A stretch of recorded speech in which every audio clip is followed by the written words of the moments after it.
Jihadist wars in Syria and Iraq are threats to Australia as well. The jihadist groups there are getting lots of Muslim recruits from the West, including more than 150 Australians, like Khaled Sharoof, who was on a disability pension in Sydney before going to Syria to fly the ISIS flag and pose with the bodies of civilians murdered by ISIS. These recruits will come home with the training that makes them dangerous. We saw that in Belgium last month, where a French Muslim who'd fought in Syria allegedly gunned down 4 people at a Jewish museum. Joining me is Immigration Minister Scott Morrison. Thank you for your time. Good morning, Andrew. Scott, we've already had 21 jihadists jailed here on terrorism charges, another 150 fighting overseas.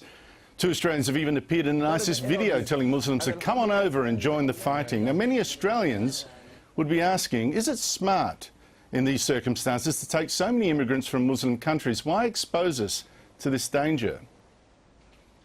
Well, the vast majority, if not complete number, of those who we have concerns about are Australian citizens, Andrew.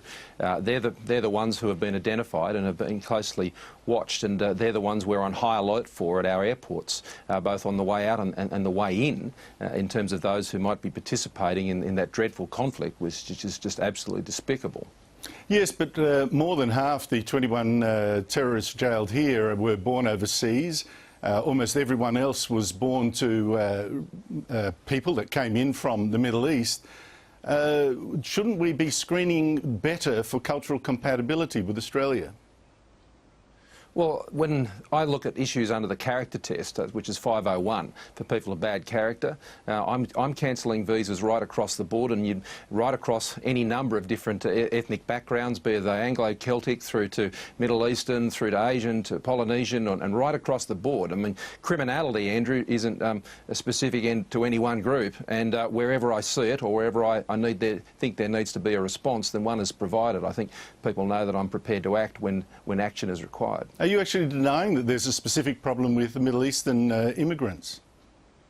What I'm saying is that wherever I'm focused, it's always on the criminality and the threats and issues that need to be focused on from the government's perspective, and I do that right across the board. And my first concern is people who may present a threat, and where I believe they present a threat, then I'll take the actions that are available to me under the various laws. Yeah, but here's the problem. You can't screen the children of immigrants coming in, and it's the second generation that seems to be particularly more militant than their parents who come here.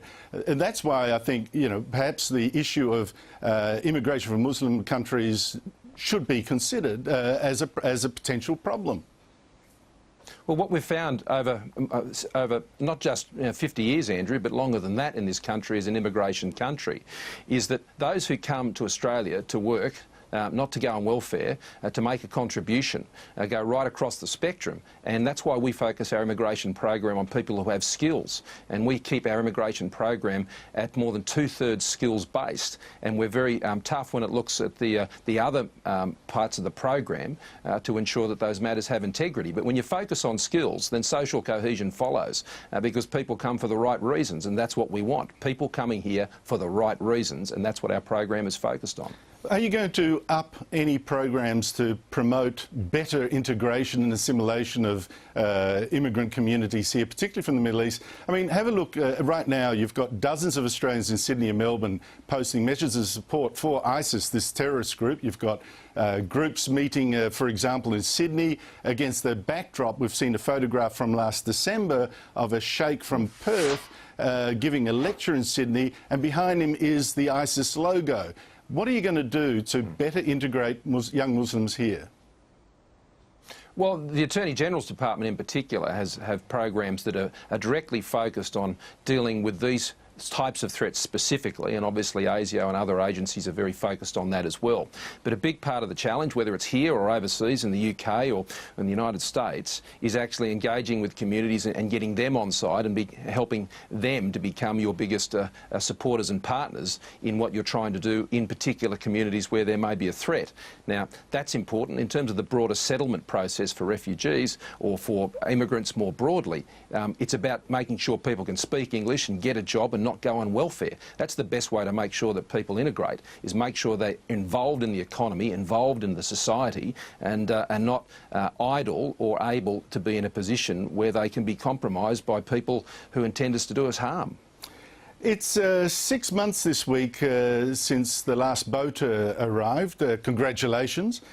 That's a rather significant thing. I didn't think you could do it this quickly, to be honest. So it's some achievement. I couldn't find one single report on the ABC News site on the day that you made that landmark that acknowledged this fact. Are you concerned by the ABC's reporting? Well, I wasn't surprised, but you're right.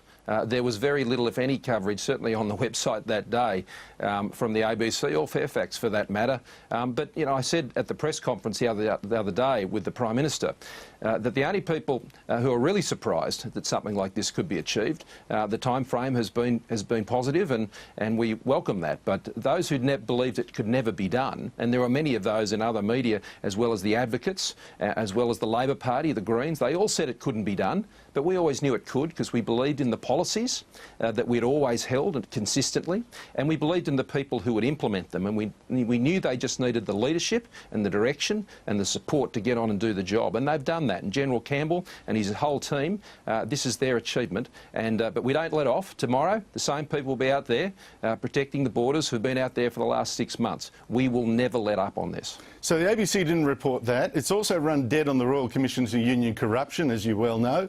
A fact noted even by its own Media Watch program. Is the ABC living up to its charter obligations to be balanced, do you think? Well, look, I'd just be pleased if they put as much attention focusing on the successes of the government, of their criticisms of the government. I mean, the other day when we had two High Court decisions this week, one which the government was successful in 6-0, and the other one which was frankly was a fairly minor court case in relation to the freezing of applications, which was largely just a temporary measure that the government had in place, and you would have thought the Mabo decision had been handed down again at the ABC.